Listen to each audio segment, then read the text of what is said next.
Good morning and welcome to the Crusader chat. I want to thank everyone for listening to us. Yes, it's morning right now. You may not be watching this when it's morning time, but I just wanted to recognize that it's early in the morning. And I'm sitting here with four gentlemen who make up my cabinet. And I'm going to start to my right. Good morning. It's Patrick Cahill. I'm the Assistant Superintendent for Business and Management Services. Good morning. I'm Bhargav Vyas, Assistant Superintendent for Compliance and Information Systems. I'm Eric Hassel. I'm the Assistant Superintendent for Curriculum and Instruction. And I'm Matthew Kravitz. I'm the Assistant Superintendent for Human Resources. Thank you guys for being here. Not that you had a choice, but I do appreciate you sitting here with me. The goal of today's chat is really to provide an overview of the proposed budget, highlight some key elements, and answer some questions. The component of the proposed budget was presented to the board on April 20th, and it was adopted by the board on April 21st. As an important reminder for everyone, tomorrow is May 4th, and we have our public budget hearing at 6 p.m. at the Education Center.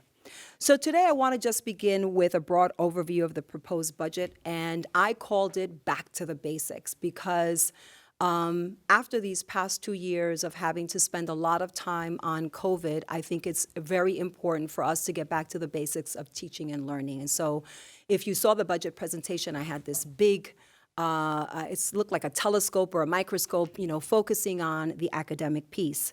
And so there's a couple of things I want to mention. It's a focus on curriculum and instruction, supporting students and staff, and the safety and well-being of all our students and staff. So that's how we began this budget process. And so we had a list of priorities, and I want to go through them, and I'll have cabinet members sort of jump in and kind of give some explanations. So the first thing I want to talk about is preserving existing instructional staff. So when we begin the budget process, there's a couple of things that we look at. We look at the enrollment. And just to share with everyone, our enrollment is going down at the elementary. And then we look at the needs of the students. So this year, when we looked at the enrollment, yes, the numbers, our enrollment was going down, but I have to tell you that the needs of the students were great. So we took a look at those positions and we reallocated them to where it met the needs of our students. The second item is create new administrative and instructional positions to support students and staff and improve school environment. And so, yes, I have asked for another assistant superintendent of curriculum instruction. I think Eric does a phenomenal job, but Eric is one person. And we are looking forward to looking at the way that we teach and the way that our students learn. And there's a lot of projects that we have coming up in the following couple of years. And so it's very, very important to have someone like Eric and have two Erics, if that's possible. Two Erics can be, yes. Yes, I did say that, have two Erics. But I think it's really important to understand his important role in this district. And I want us to be focused on curriculum and instruction, and most importantly for our students' our students to be able to perform well and to be able to meet their needs. And so there needs to be someone who shepherds that with him. And so that's why I'm requesting for another assistant superintendent. The other piece is deans of students. And I mentioned this at the last board meeting, that we have had some increasing in student behavior. And so that really falls on the shoulders of our administrative team, our safety officers, our school resource officers. And so we've done several things in tandem to help address this. Several years ago, we hired an SRO in every one of our school buildings. This year, we hired full-time safety officers. I think it was approximately 7. And so the coming year, we're looking at having deans, and the reason we feel that they're going to be important is because they're going to be doing the work with addressing student behavior, and then that allows our administrative team to focus on, again, the priority this year, which is teaching and learning, curriculum. So that's one of the reasons. Our director of guidance is going to be instrumental in shepherding our guidance departments as we move forward to ensure that every student gets a great opportunity to get into the college of their dreams, to address the needs of our students. And again, that goes hand in hand with the increasing needs of our students. They are changing and they need a lot of support, and so that director of guidance will be there to support not only the students, but most importantly, to support our staff. Eventually, the district, we believe that we will be required by SED to have guidance counselors district-wide at the elementary level. So this is just beginning the preparation so that when we do have a cadre of counselors K through 12, that we have someone who can shepherd that and really make sure that we're supporting the needs, we're providing supports for the needs of our students. The next item that I talked about was maintaining class size to maximize learning outcomes. And I'm going to turn to Eric for a second, Dr. Hassler, and just, can you speak a little bit about how this came to be, how this became a budget priority? Sure. Even though it's listed in the this year as a budget priority, this is obviously something that we examine every single year. We in the springtime we meet with the elementary teams to talk about the cohorts of kids. For example, the first graders that are leaving first grade and going into second grade, the fifth graders that are going into the middle school, the eighth graders that are going up into the high school, to look at class size, look at the number of sections that we have. That also includes our various special education sections at the elementary level. But we also have conversations at the secondary level as well, looking at how, again, how our enrollment is progressing. As Mrs. Rodriguez had mentioned, we do have a bit of a declining enrollment, so that's something that we're looking at as well, just to make sure that we are preserving our class sizes and making sure that our class sizes are in a place where we can maximize our student experiences within the classroom. The next item that we had, says provide high school students with more electives. And I'm going to turn to you to talk about the business elective that we're adding, and then I'm going to turn to Dr. Villas to talk about our new tech offerings. Sure. We have a few instructional teaching positions that are going to be in the budget this year. One of those positions is in the business department, and one of them is in the technology department. On the business side, we are looking to expand both our current offerings within the high school. We have a number of different very popular courses in the business department in the form of Keys to Success, College 101, So You Want to Be a Millionaire. Every year, because of the size of the business department, there are a number of kids who don't have the ability to be able to take those courses just because we have a limited number of sections that we're going to be able to offer. So by adding this additional business position, we have the ability to be able to offer additional sections of those very popular courses in the high school. Additionally, we're looking at adding a personal finance / financial literacy course up at the high school. That's something that we did offer a number of years ago, but as the size of the business department was reduced years ago, that was something that was eliminated, so we're looking to reintroduce that. And we're also in the infancy of developing a work-based learning program where students have the ability to be able to go out into the workforce and earn high school credit towards graduation in order to be able to get more work-based experiences beyond just the theoretical piece that they learn within the classroom. Thank you. The second position that we are requesting will be in the technology department. By adding this position will allow us to improve our offerings to all of our students. Looking at the last 3 years of the course request that the students actually asking us, it's very evident that the students are more interested in adding more technology courses. Having this position to add it to the high school will allow us to offer more robotics programs to all of our students. Currently, we have 2 sections of the robotics, and we are piloting this year with the company called Vex Robotics. And next year, having this additional position will allow us to offer this to the 4 sections in each semester, will be total 8 sections in each semester for the electronics robotics program. The next 2 years, the goal is to expand this program and ultimately offer to every single student in the high school. This also allows us to implement the new standards that are coming out with the digital fluency and computer science standards, not only in the high school, but throughout the K-12. Thank you. I believe that we have to have that implemented and in place by 2024. That is correct. Okay, I thought so. I think it's also important when we make decisions, there's a lot of, the high school administration will go out and do a survey and look at what the students want. So this is in response to students' need and wants, and we will continue to look at those needs and wants as we, in the years to come. The next item that I had was offer more opportunities in the summer to support students' academic needs and achieve measurable outcomes. And it's really important for me to talk about the measurable piece. So when we received our ARPA funding, we were asked to use that money to mitigate learning loss.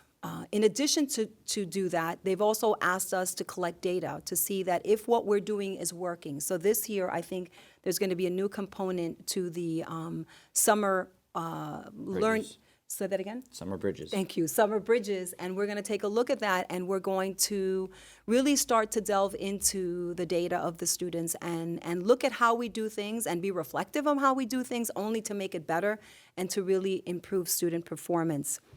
The last thing is sustain our commitment to early intervention by expanding our pre-K program and adding an additional site. That is also funded by the ARPA funding. And so do you want to talk a little bit, because you've really, that's been your, I was going to say, that's been your work. Yes. So we were fortunate to secure, in addition to ARPA money, we were also able to receive the state funding for the actual universal pre-K program. The 21-22 school year was our first year of rolling out that program. We were able to offer 3 classes at Sapphire Elementary this year, and we were able to offer a 4th class at a community center in Little Pals. This year, we had the ability to be able to expand that program. We sent out a request for proposals. We had another community partner submit a proposal for the program, so we're expanding that offering as well to Kids Corner here in Central Valley. So we have the ability now to, I think we're going to be upwards of about 100 students that are going to be in our universal pre-K program for the 22-23 school year, which is very exciting. Can you just talk a little bit about the work that you're doing, not only with the pre-K program that we have in district, but the work that you're doing with our partners? Sure.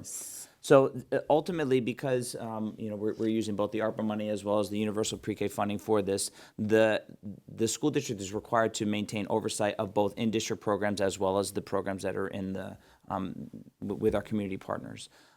Basically, we follow the New York State standards for pre-kindergarten. We follow a state-approved curriculum. That's true both within the 3 classes within Monroe-Woodbury and currently within the 1 class at Little Pals, and that will continue next year in the program that's going to be at Kids Corner. All of the students are considered students in the universal pre-K program of Monroe-Woodbury. They receive a Monroe-Woodbury report card. They're assessed by Monroe-Woodbury, using the benchmarking system that we're required to administer by the state. So the program maintains full oversight of the school district. Okay, thank you. Now I'm going to turn it over to Mr. Cahill, who's going to give us the budget at a glance. Right, thank you, Elsie. So, so let's just talk about some of the metrics associated with next year's general fund budget. So we're proposing a budget of approximately $201.5 million. That's an increase of $12.7 million from the current year budget, or 6.76%, which is a relatively large increase considering our recent history. And we've talked a lot about some of the cost drivers that are part of the budget. Every year we sort of do a large overview of the budget, the highlights of the budget, which we just heard about, but we also talk about what's impacting the budget. So, there's several things impacting the budget next year, specific things and general things. I would say a general factor that's impacted our budget is the rate of inflation in the economy overall. It's affected us in a lot of areas: materials and supplies, cleaning supplies, fuel for our buses. There's a number of things which we're experiencing an increase in cost for the current year, but we're anticipating that will be carried over into next year, due to supply chain disruptions and other really global factors that are affecting the budget. Specifically, there's a few areas of the budget that are going up. One is the area of transportation. And specifically, it's not necessarily our in-district operation, it's the contract transportation component. So we do the majority of our transportation in-house with district staff and our own buses and bus garage. We also are contracting out certain pieces of the transportation. And we've seen a big increase in contract transportation, again, both for the current year and into next year. And there's really 2 things about that. The price of the contract transportation has gone up. They're dealing with the same fuel increases in costs. They're dealing with the labor shortages that we are and everyone is. That's driven the price higher, but we're also buying more contract transportation, particularly for our non-public schools. We have resident students that attend non-public schools in the district, and we've seen an increase in some of that enrollment, so that's driven the budget higher for next year. So that's been a big factor. The other piece specifically that's impacting next year's budget has to do with health insurance. So the district provides health insurance to both our active employees and our retirees. And for next year, we're looking at about a 14% budget-to-budget increase in that area.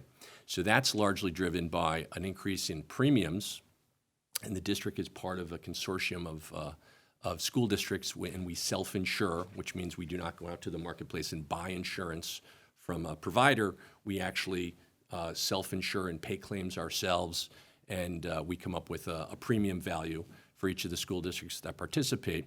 But we're looking at a 7 to 8% increase in those premiums, and we're also looking at, again, increasing enrollment, which is impacting. So how do we go from a 7 or 8% premium increase to a 14% overall in the budget? Well, it also has to do with enrollment increasing. And the shift, every year we have a shift where folks are buying individual to family, and the family coverage is obviously much more expensive than individual. There's more retirees. They shift from an active to a retiree, and there's different rates. So there's been an increase in that enrollment area. And then the other big thing in the health insurance category that's increased is the portion of Medicare Part B. I don't want to get too technical here, but the district pays for a portion of the premium for retirees. So retirees are both covered by our health plan, but also Medicare when they become eligible. And so that's a monthly reimbursement that district provides to retirees. That's actually also gone up quite a lot. And so the overall increase for health insurance is about $3.5 million. So you consider on a $12.7 million budget-to-budget increase, it's a big piece of that. And lastly, I would say the major area, Elsie, is increase in teacher retirement system contributions for the district. Right. So the district makes contributions on behalf of our employees to two retirement systems, the teacher retirement system, TRS, and the state and local employment retiree system, which is called ERS. And so our TRS rates went from about 9.8% to 10.3%. So that amounts to an increase in our budget of about $783,000. So again, it's another one of those cost drivers impacting our budget-to-budget increase. Now, the good news is we've said the budget-to-budget increase is, in terms of our recent history, relatively high. Our tax levy increase is below our tax cap. Our tax cap for this year was 2.51%. The tax cap is the state law that limits the increase in the levy. So the cap was approximately 2.5%. We're proposing a levy increase of 1.95%. So well below the cap for the district, and it happens to be the third year in a row that we've actually proposed a levy that was less than the cap. So how were we able to do that? Well, there's a few factors, actually. We were fortunate this year, and actually started in the current year, that New York State has finally implemented something called the original foundation aid phase-in. So foundation aid is one of the principal forms of state aid to school districts, and foundation aid was designed approximately, I think at this point it's 12 or 14 years ago, to change the formula to make the state aid more equitable and more adequate for school districts. The state was literally never able to afford that full phase-in of this formula for these many years. And we've talked about this in budget meetings. We would have been entitled to a larger portion of aid if that had been done. So finally, for this year, in our current year, the state has agreed to fully phase in foundation aid, and it led to a relatively large increase in state aid for Monroe-Woodbury, both in the current year. It was lesser so in the current year, but next year we were seeing about a $9.7 million increase in state aid, which is, again, about 16.25%.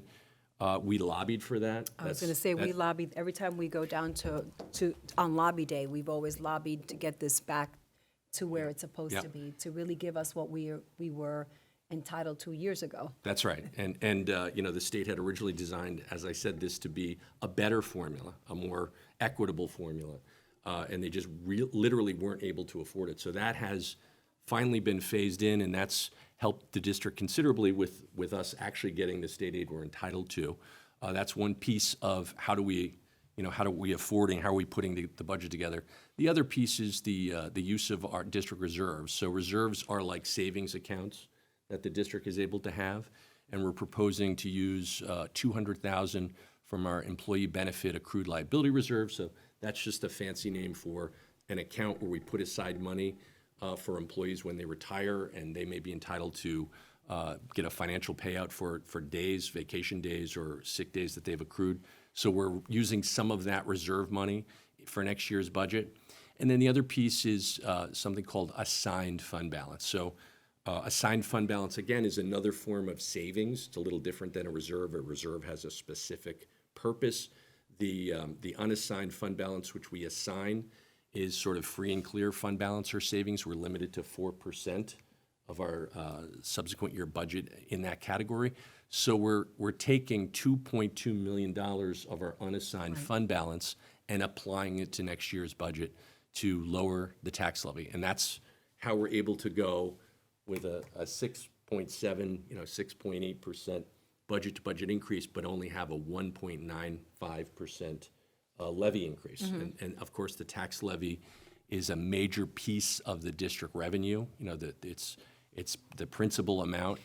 Traditionally, it's been about 68% of our revenue was the tax levy, and with the remainder largely about state aid.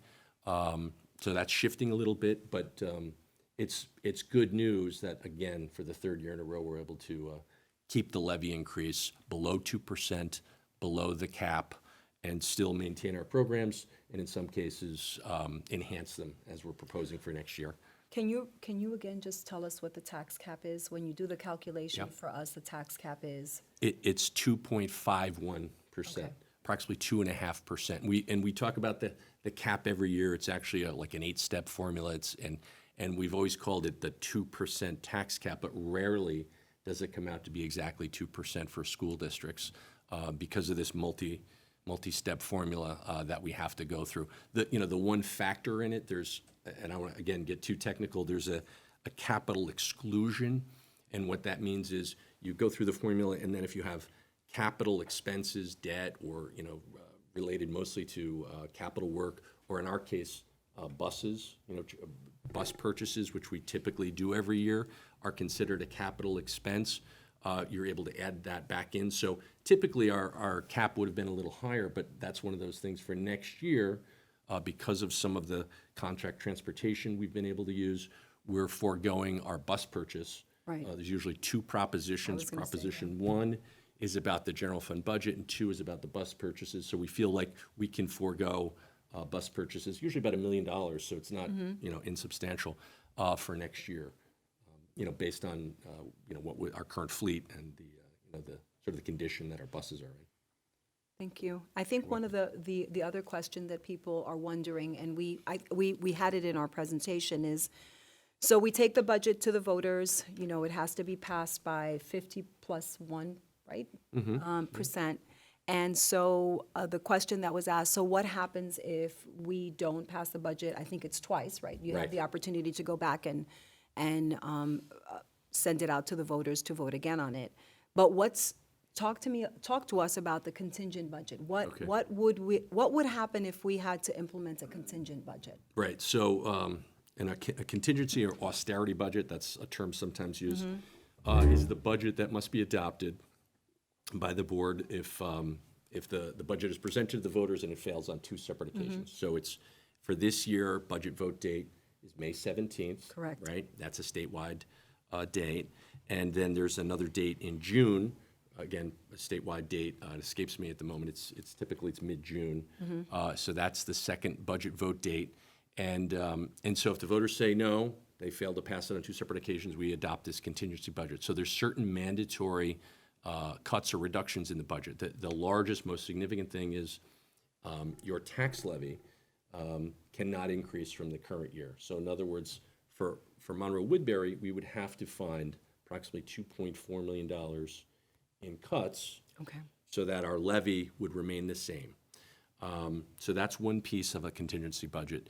There are other things that mandatory cuts in the budget, such as equipment. So equipment is considered non-contingent, non-essential items. That would all have to come out in the budget we're proposing buy some equipment for the bus garage. Our Buildings and Grounds Department has some vehicles, some trucks that are in there that we use for plowing and we use for maintenance work.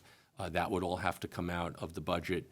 There are certain mandatory cuts related to expenses for use of facilities, community use of our facilities. So, and so there would be a prohibition against that in the next year. So that would be use of the gyms in our school buildings, use of our fields, use of our classrooms, use of our auditoriums, et cetera. Any expenses associated with the use of those would have to come out of the budget. We'd have to limit the use of our facilities, and we're happy, the community uses the facilities, but that would be limited in some way for next year. And then the final piece with a contingency budget has to do with the percentage of the budget composed of administrative expenses. So in New York State, we have to categorize our budget into three major categories: administrative, program, and capital.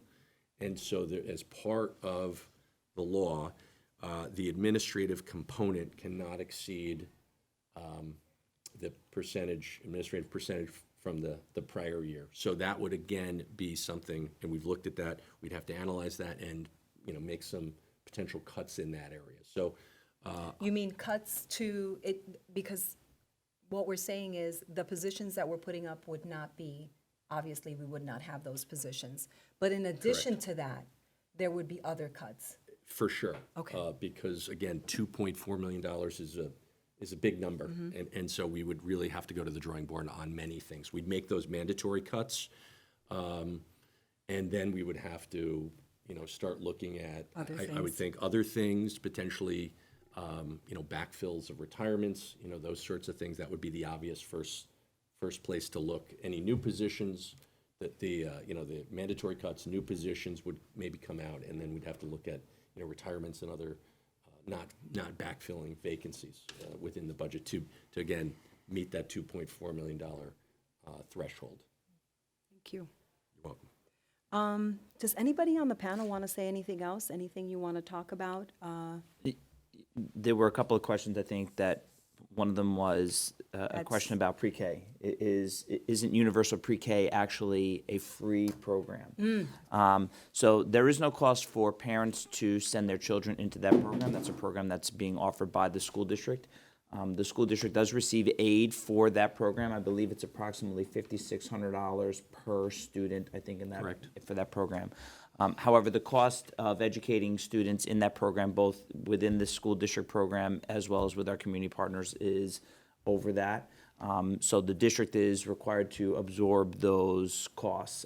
Right now, I think a portion of the ARPA money is being used in order to be able to fund that. However, the ARPA money is not something that is going to exist into perpetuity. So ultimately, there is going to be a cost to the school district for that. I think that the breakdown is 60-40. So the state does fund 60% of it, and the district is paying for approximately 40% of that.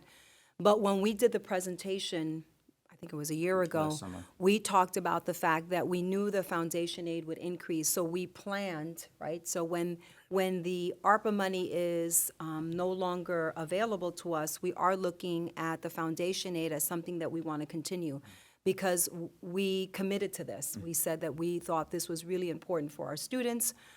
You've seen the program, I've seen the program. The students are thriving, the teachers are doing a great job, and so it's really important for us to continue this commitment that we made to our community. Is there anything else? I think it's important to also point out that when we discussed any new positions or new potential positions to the budget, when we gave our last strategic plan survey, which we just got the results from not too long ago, one of the things that was most glaring in terms of needs or requests from everyone across the board, teachers, staff, parents, families, was the need for enhanced professional development opportunities to really hone in on the skills of our teachers, those who are on the front lines, as well as supporting our families. And that's also something that was certainly taken into consideration when there was any discussion of any potential additions to the budget. I'll see just one quick thing I wanted to jump in on the use of the ARPA money. So American Rescue Plan Act is the acronym. ARPA is the acronym for that. So it's federal money the district is entitled to and received or will be receiving. So the UPK program funding, the local portion of that was one of those things we wanted to use the ARPA monies for. We're also funding a limited number of positions, in the budget with the ARPA monies. We're funding our Summer Bridges program, which is our expanded summer school. We're offering that to, as far as I know, all kids, again, to sort of mitigate the learning loss that might have occurred because of COVID. And we also have put in for certain capital improvements to the district, dealing with HVAC and air, circulation, that sort of thing, again, to make our buildings healthier, kids more comfortable. So we're mindful of, they talk about the fiscal cliff with the federal money. You don't want to spend all that money on ongoing operational expenses, because, as you alluded to, in 3 years, that money will fall away. So we've been mindful of that, but there is a limited number of programs that we are using that money for, which presumably will be ongoing, and we're planning for that fiscal cliff to avoid that. I think that we've been really strategic in putting in things that are going to be funded by ARPA, and being mindful of the fact that, as you said, it's not going to be here. It's in 3 years, the ARPA funds will no longer be available to us, but also to commit to something that we continue to do after the funds are over, because the commitment is to make sure that we're supporting our students and making sure that we get them what they need, and supporting our staff as well. And speaking about priorities related to the summer program specifically, number one, it was a priority for us to be able to offer it to all students. While the purpose of the money is obviously to try to mitigate some of the impact of COVID and during instruction during the pandemic, kids have been impacted in various ways related to the impact on instruction. However, it was a priority for us to make sure that not only is the program going to be something that's offered to all students, it's going to be offered in all buildings. It's inclusive of both reading, writing, math, as well as enrichment opportunities for students.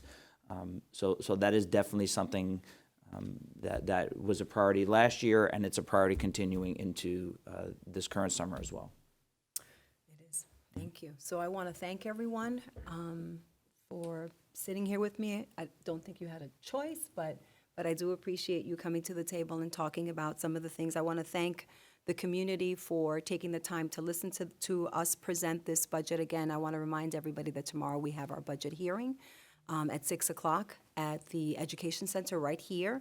And that May 17th is our vote at Central Valley from 6 o'clock in the morning to 9 p.m. I always encourage people to come out and exercise their right to vote. That is an important right that we should take advantage of. So please certainly come out and vote. And if you have a question or a concern, we'll be here tomorrow at 6 o'clock. Please come and visit and share with us what your thoughts are. I think the resounding message that I want to say to the community is that this budget is really about student learning, and that is one of our primary functions. And over the past couple of years, we've delved into a lot of other things that are just equally as important. But for us, making sure that every student in our district has a good education is probably one of the greatest equalizers. And so it's important for people to understand that the positions that we've put in really will have an impact on students and staff. And I think it's important for everyone to understand, this process, which has been a long process. And again, I thank you for listening, and I look forward to seeing you on May 17th. Thank you.